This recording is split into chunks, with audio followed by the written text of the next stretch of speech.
પોરબંદરના ઉદ્યોગનગરમાંથી સીએનજી ભરીને કુતિયાણા તરફ જઈ રહેલા કન્ટેનર ટ્રક એરપોર્ટ નજીક પહોંચ્યો ત્યારે ગેસ લીકેજ થતાં દોડધામ મચી હતી. જોકે ફાયર ટીમે દોડી જઈ મામલો સંભાળી લેતા મોટી જાનહાનિ ટળી હતી.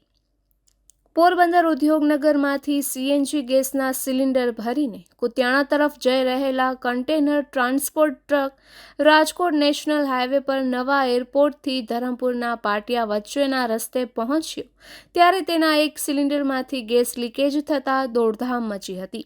ખાસ કરીને નેશનલ હાઈવે હોવાથી વાહનોની સતત અવરજવર હોવાથી મોટી દુર્ઘટના સર્જાવાની ભીતિ સેવાઈ રહી હતી. આ અંગે જાણ થતાં પોલીસ અને ફાયર ટીમ તુરંત દોડી ગઈ હતી અને તુરંત સમગ્ર વિસ્તાર કોર્ડન કરી રસ્તાની બંને તરફ વાહનોની અવરજવર અટકાવી હતી ને ત્યારબાદ ગેસ ખાલી કરાવવાની કામગીરી હાથ ધરી હતી. સીએનજી અત્યંત જ્વલનશીલ ગેસ હોવાથી કોઈ પણ નાની ભૂલ પણ મોટા અકસ્માતનું કારણ બની શકે તેમ હતી. આથી ફાયર ટીમે પૂરતી સાવધાની સાથે કામગીરી હાથ ધરી હતી.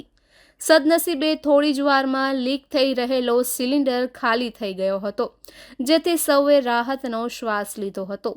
ત્યારબાદ હાઈવે પર ફરી વાહન વ્યવહાર પૂર્વવત કરાયો હતો.